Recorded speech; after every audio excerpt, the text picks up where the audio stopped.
Hey, so today we are going to talk about the absolute most incredible secret to understanding the Bible. And I'll just tell you a hint. It's not a secret, but it's something it's so important for us to understand.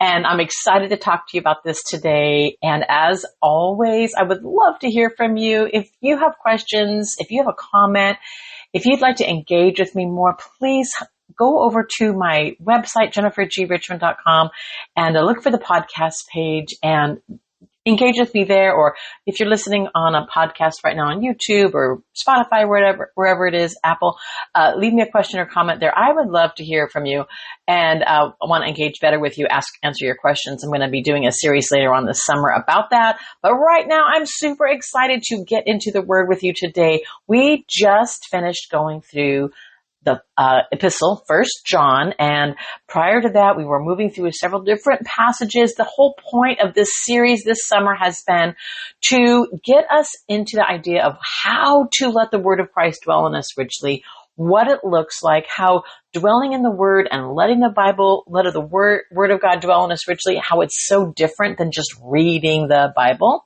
or reading a devotional with Bible passages. Those can be beneficial. Obviously, we want to read the Word, obviously helping you understand the Word like maybe a devotional might do. But just reading the Word ends up being like a checklist, a to-do. And just spending your time in devotionals doesn't really train you to actually read and love God's Word on your own, which is the whole reason why God wrote you the Word.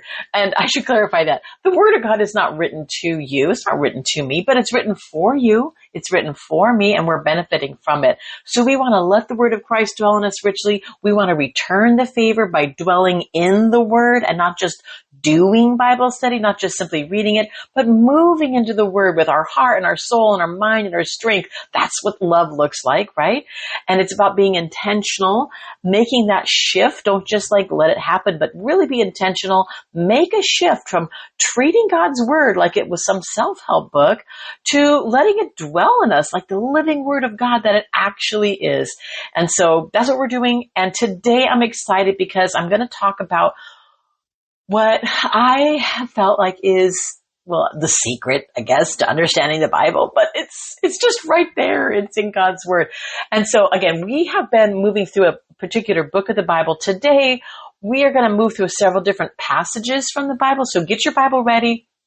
Open it up and get ready to hop around with me, or just simply listen and apply and engage with me as I talk to you about this. And again, please, please, please, I would love to hear from you, hear your questions, ideas, thoughts, and any other comments that you have about this. In particular, questions you have about what makes Bible study, how do you move from making Bible study difficult and when it's a challenge to how do you get over that to making it doable?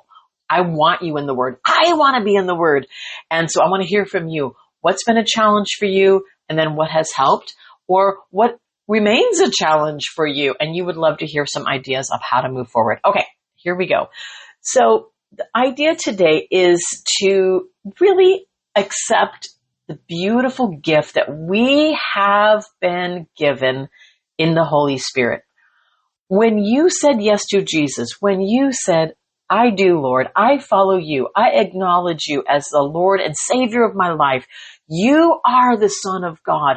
I need you. I confess my need for you. I confess my sins to you. And I pray, Lord, that you would be the Lord of my life. Thank you for that. The Bible is very clear that when we declare him as the Lord of our life, when we receive him as our Savior, that he gives us eternal life.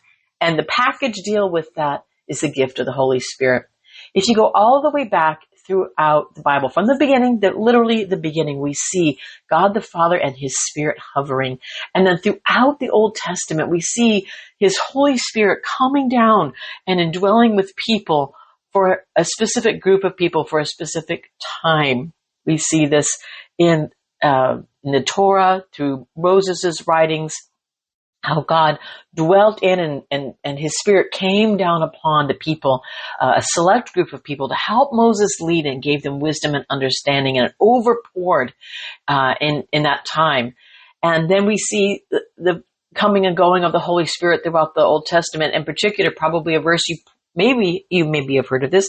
It's in Psalm 51. It's when David is crying out to God, and he wants God to be with him. He doesn't want to lose the Holy Spirit. And he says, "Cast me not away from your presence, and take not your Holy Spirit from me." So this is Psalm 51, verse 11. And David had the Holy Spirit, has the Holy Spirit. He sinned a great transgression against God. And he says, "God, don't take your Holy Spirit from me." He needs that Holy Spirit for wisdom and understanding, which he has been the blessed recipient of as he's moved through his life, in spite of his sin, right?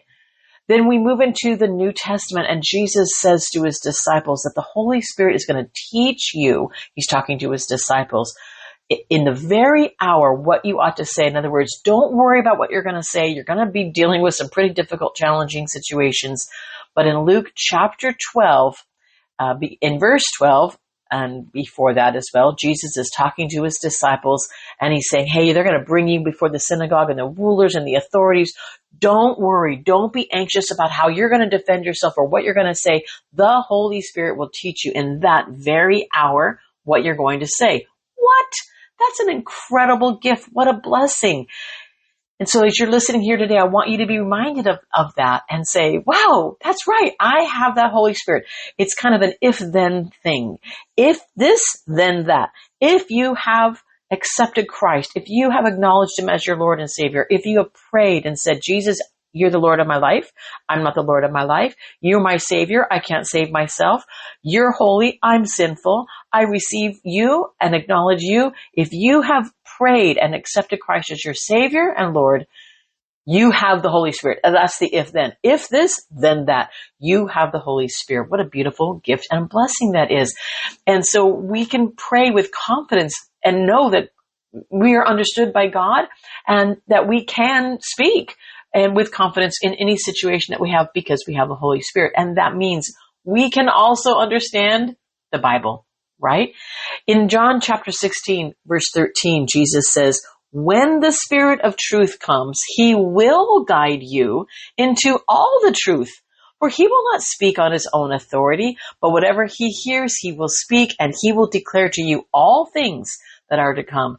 This is the promise that God has given us through Jesus Christ and the Holy Spirit now that dwells within us. We have that wisdom. We have that understanding.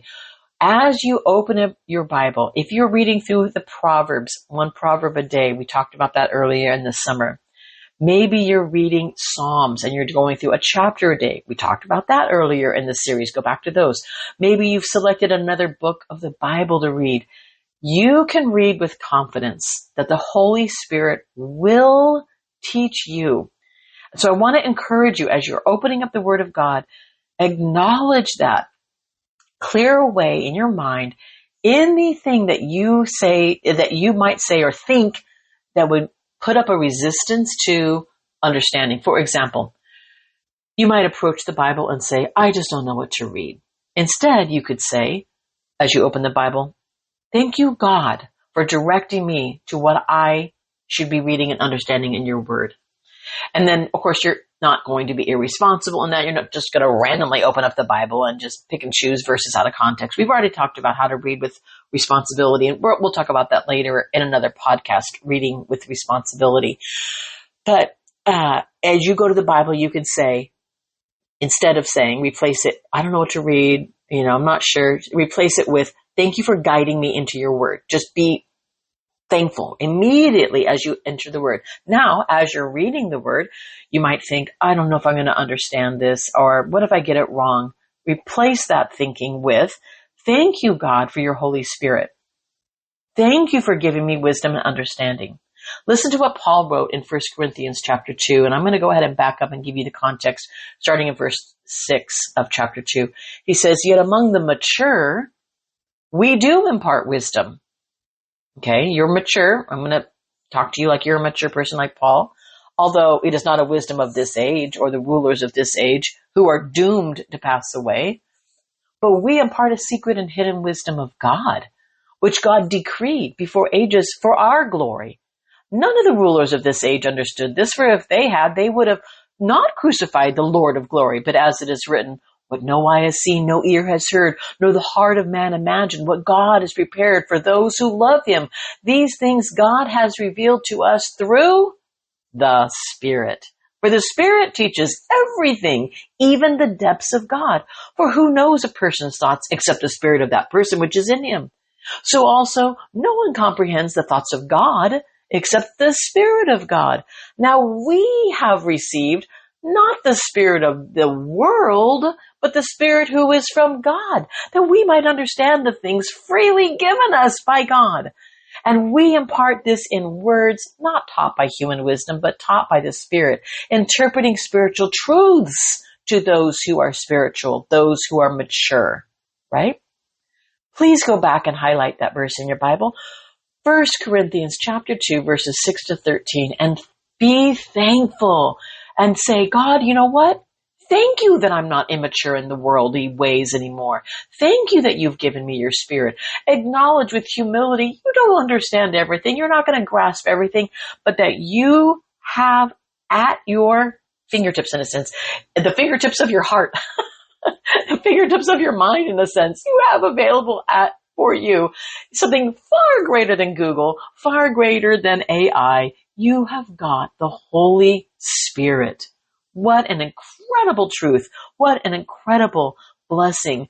And that Holy Spirit is there not only to help you as you read the Word, but to prepare your heart and to prepare your mind even before you get into the Word, right? And when you feel weak, you feel incapable, you're not sure you can understand, maybe you don't even feel worthy of reading the Word or understanding it, like surely someone else out there understands it better and all that stuff. Woe is me and the sad thinking we can get. That's the spirit of confusion. You don't have that.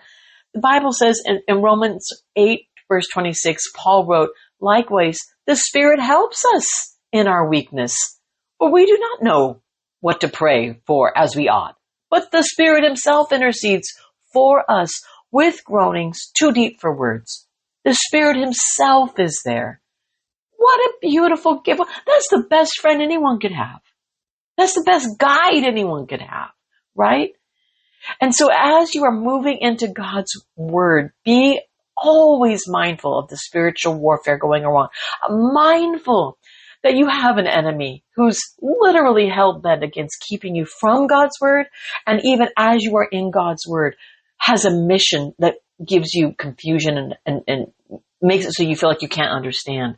So Paul writes in Ephesians chapter 6, and he begins at the beginning of this, I'm going to pick up in verse 17, but he talks about this spiritual warfare, and he says, so take the helmet of salvation. Why? Because when you receive Christ, when you receive the truth of that salvation, you were given the Holy Spirit, and so now you've got the sword of the Spirit, which is the Word of God also.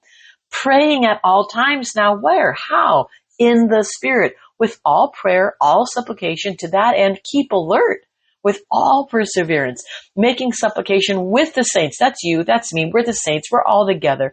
And also for me, thank you, Paul, for writing that. Thank you for writing that, Holy Spirit, that the words may be given me in opening my mouth boldly to proclaim the mystery of the gospel. Thank you, Paul, for the reminder of how to pray for each other as saints. Pray for me as a saint. Pray for me also that words may be given me in opening my mouth boldly to proclaim the mystery of the gospel. Pray for me as I record this podcast.